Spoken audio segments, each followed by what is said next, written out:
پہلی بات یہ منشی والا جو لفظ ہے نا یار، یہ میرے گاٹے فٹ کیا ہوا تھا ادھر لوگوں نے، اور مجھے کہتے ہیں نہیں وہ دیکھو نہیں منشی کہہ رہا ہے، یہ منشی کوئی نٹوریس ورڈ نہیں ہے سر۔ ایک زمانہ تھا یہ لوگ فخریہ بتایا کرتے تھے کہ میں منشی ہوں، یہ فلاں بندہ منشی ہے وہاں پہ، یہ کوئی نیگیٹو ورڈ نہیں ہے۔ کلرک کی آپ سمجھ لیں یا اسٹینوگرافر کی آپ سمجھ لیں اردو ہے منشی، لکھت پڑھت کرنے والا بندہ، بڑے بڑے تاجروں نے دکانوں پہ رکھے ہوئے ہوتے ہیں۔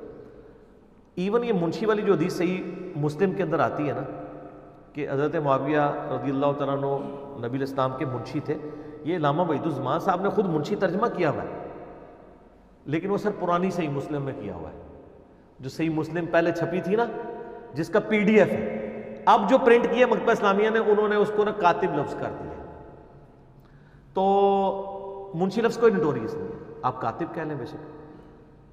تو اس میں مسلم شریف میں الفاظ ہیں کہ وہ کتابت کیا کرتے تھے، منشی تھے، کاتب بھائی کے الفاظ صحیح مسلم میں نہیں ہیں، وہ میں نے ساری حدیثیں اس میں جمع کی ہیں۔ اس میں صرف اتنے الفاظ ہیں کہ عبداللہ بن عباس کو نبی الاسلام نے بھیجا کہ معاویہ کو بلا کے بلاؤ میں نے کچھ لکھوانا ہے، خط لکھوانے تھے۔ ایک بار گئے تو وہ واپس آئے، ان کا کھانا کھا رہے ہیں۔ دوسری بار تیسری بار جب ایسے ہو تو نبی الاسلام کی مبارک زبان سے نکل گیا کہ اللہ اس کا پیٹ نہ بھرے، ٹھیک ہے۔ یہی وہ حدیث ہے جو امام نسائی نے شام میں سنائی تھی تو ان کو شہید کر دیا گیا تھا کہ تم کہتے ہو خصائص علی لکھی ہے تو امیر شام کی بھی کوئی فضیلت بیان کرو، ان کا یہ لو پھر فضیلت سن لو، ٹھیک ہے، اگر سننی ہے۔ پہلے تو انہوں نے بڑا کہا کہ یار ان کی فضیلت کوئی نہیں ہے، اگر سننی ہے تو تم سے ہضم نہیں ہونی، تو انہوں نے یہ حدیث سنائی۔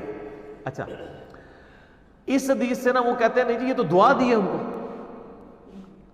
آپ کو سمجھ ہی نہیں آیا، کیونکہ کہتے ہیں امام مسلم اس کے ساتھ حدیث لے کے ہیں کہ اے اللہ اگر میں کسی کے لیے ایسے کلمات بولوں، میں بھی ایک انسان ہوں، میں بھی بعض اوقات ایسی زبان سے بات نکل جاتی ہے انسان ہونے کے ناطے، تو اگر میں کسی کے لیے ایسے کلمات نکال دوں اور وہ اس کا اہل نہ ہو، پوائنٹ ٹو بی نوٹڈ، تو میری اس بددعا کو اس کے لیے دعا بنا دینا، یہ وہ اس کا اہل نہ ہو، یعنی مراد کیا کہ اگر وہ بددعا کا اہل ہو تو پھر بددعا ہی رکھنا،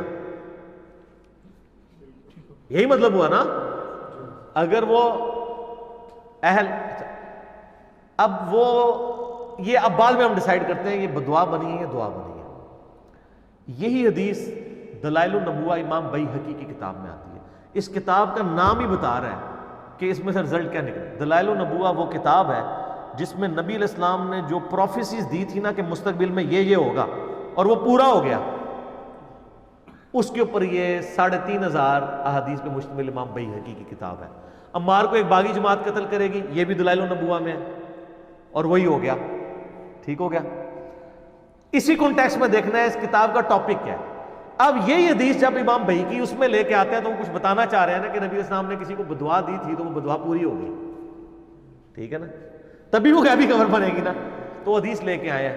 ادھر بھی مسلم والی حدیث ہے، اس میں ابن عباس کہتے ہیں کہ وہ وہی لکھا کرتے تھے، مسلم میں ہے کہ وہ کاتب تھے، لیکن اس کے بعد لکھا ہوا ہے کہ جو نبی الاسلام نے بددعا دی نا، اس کے بعد وہ راوی کہتے ہیں کہ پھر وہ بددعا لگ گئی اور پوری زندگی ان کا پیٹ نہیں بھرا، ٹھیک ہے۔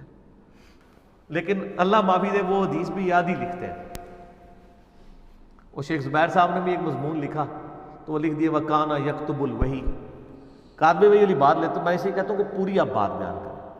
اور دوسرا اگر یہ دعا بنی ہے نا تو پھر جس صحابہ کو نبی علیہ السلام نے کوئی دعا دی ہے نا تو سر پھر حدیثوں میں ملتا ہے کہ ان کو وہ چیزیں لگی ہیں، جیسے بخاری میں ہے کہ نبی علیہ السلام نے انس بن مالک کو لمبی عمر کی دعا دی تھی، تو بخاری میں موجود ہے، وہ کہتے ہیں کہ مجھے اللہ نے اتنی لمبی عمر دی ہے، 82 سال حضور کے بعد وہ زندہ رہے ہیں، کہ کتنے وہ اپنی اولاد میں سے کتنے بچوں کو دفنا چکے ہوئے تھے، 110-12 سال کے ہو کے وہ فوت ہوئے ہیں۔ تو جس کو جو دی ہوئی ہے نا نبی علیہ السلام نے دعا، تو آپ کو حدیثوں میں پھر ملے گا کہ وہ دعا اسے لگی ہے اور وہ پوری ہوئی ہے اس طریقے سے۔ یہاں جب نبی علیہ السلام نے ان کو دعا دی تھی کہ ان کا پیٹ خدا نہ بھرے، اور یہ کہتے ہیں یہ دعا ہے، تو پھر حدیثیں ہونی چاہیے تھی کہ وہ دعا یہ کس صورت میں بنے گی کہ ان کا پیٹ بھر جائے، تو پھر اس پہ حدیثیں ہونی چاہیے تھی کہ وہ ایک لقمہ ہی زبان پہ رکھتے تھے تو پیٹ بھر جاتا تھا، ان کو کھانے کی ضرورت نہیں پڑتی تھی، کئی دن تک کچھ کھائے پیے بغیر وہ زندہ رہتے تھے۔ یہ پریکٹیکلی دعا کا اثر ہونا چاہیے تھا نا، اس کی بجائے اگر یہ آتا ہو کہ وہ اتنا کھاتے تھے پیٹ پھر بھی نہیں بھرتا تھا، تو پھر وہ دعا ہوگی. ایک بندہ کھائے اس کا پیٹ نہ بھرے تو وہ ذرا اپنے بزرگوں سے علماء سے پوچھ لیں آپ وہ کیا ہے. اگر دوسری والی بات موجود ہے تو آپ وہ بتا دیں.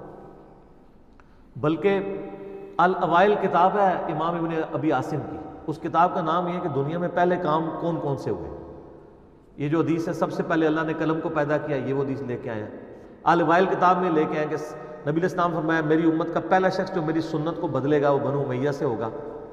یہ البانی نے بھی لیا اور پھر لکھا کہ اس سے مراد وہ شخص ہو سکتا ہے جس نے خلافت کو وراثت بنا دیا یعنی امیر شام, کیونکہ حضرت عثمان نے تو اس میں الفاظ ہے کہ وہ آل امیہ سے ہوگا.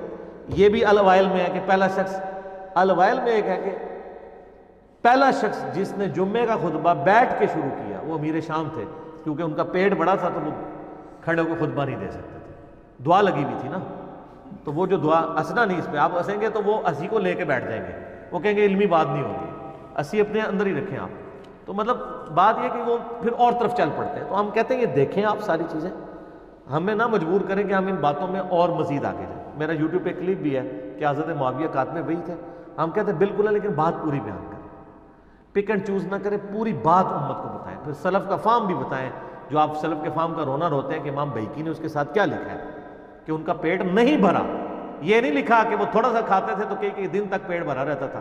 دعا تو تبھی ہوگی نا کہ پیٹ بھر جائے. پیٹ نہ بھرنا کسی کا اگر یہ دعا ہے تو وہ کہتے ہیں, وہ اس میں خود بھی مانتے ہیں کہ وہ جو پھر کہتے ہیں وہ بلکہ یہاں پہ وہ جو ایک مفتی صاحب بریلویوں کے گزرے ہیں جنہوں نے جال حق لکھی ہے نام لیے بغیر, گجرات کے, انہوں نے ایک دفاع پہ امیر شام کی کتاب لکھی ہے. اس میں وہ لکھتے ہیں کہ جو ابن باز 3 دفعہ گئے ہیں نا, ہو سکتا ہے امیر شام کو بتایا ہی نہ ہو اور باروں بار سے ہو کے آگے ہو, اس لیول تک ڈیفینڈ کرتے ہیں. تو پہلے تو میں ان کو الزامی جواب یہ دوں گا کہ وہ تہاڈا منڈا نہیں سی. ابن عباس جڑا ہے نبی علیہ السلام دا کزن سی, جس کے بارے میں بخاری میں حدیث ہے اسے قرآن کا علم عطا فرما, ٹھیک ہے نا, سیاڑا بیڑا بندہ سی. اور بڑے بڑے صاحب حضرت عمر کے قریب نہیں ہوتے تھے, وہ قریب بیٹھتے تھے علم کی وجہ سے. دوسری بات, آپ نے امیر شام کو بچانے کی خاطر نبی علیہ السلام کو تختہ مشق بنا دیا کہ آپ علیہ السلام نے تحقیق ہی نہیں کیا ہے کہ ابن عباس نے پیغام بھی میرا دیا یا نہیں دیا. یہ تو کفر میں چلی جاتی ہے بات, اور باروں بار ہو کے آ گیا اور آپ اتنے جذباتی ہوئے کہ آپ نے بدعا دے دی ہے. اور تیسری بات جو بہت خطرناک ہے کہ حضرت صاحب تسی تے علم غیب نو منگتے ہو, مطلب نبی علیہ السلام نے علم غیب ہی نہیں سیکھے تھے, اندروں ہو کے نہیں آئے, باروں بار آئے پھر بھی بدعا دیتے. سب سے بڑا پوائنٹ ان کے لیے یہ ہے, یہ تو کہتے ہیں نبی علیہ السلام کو علم غیب ہے. جب علم غیب ہے تو آپ کے عقیدے کے تحت نبی علیہ السلام کو پتہ ہوگا کہ وہ اندر سے ہو کے یا نہیں ہو کے. اور اگر آپ اس کے باوجود نبی علیہ السلام پہ جھوٹ باندھ رہے ہیں تو سر آپ امیر شام کو بچاتے بچاتے اپنا ایمان ہی گوا بیٹھے. اور میں نے یہ دیکھا ہے جو ان کا جھوٹا دفاع کرتا ہے نا وہ ایمان سے چلا جاتا ہے.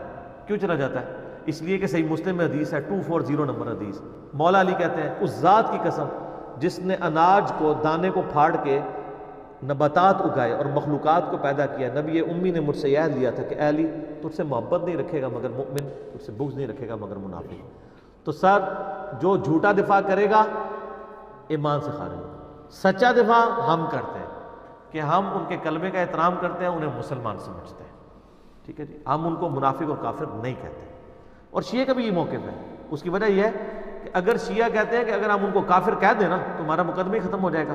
وہ کہتے ہیں ہم یزید کو بھی کافر نہیں کہتے. کیوں جی؟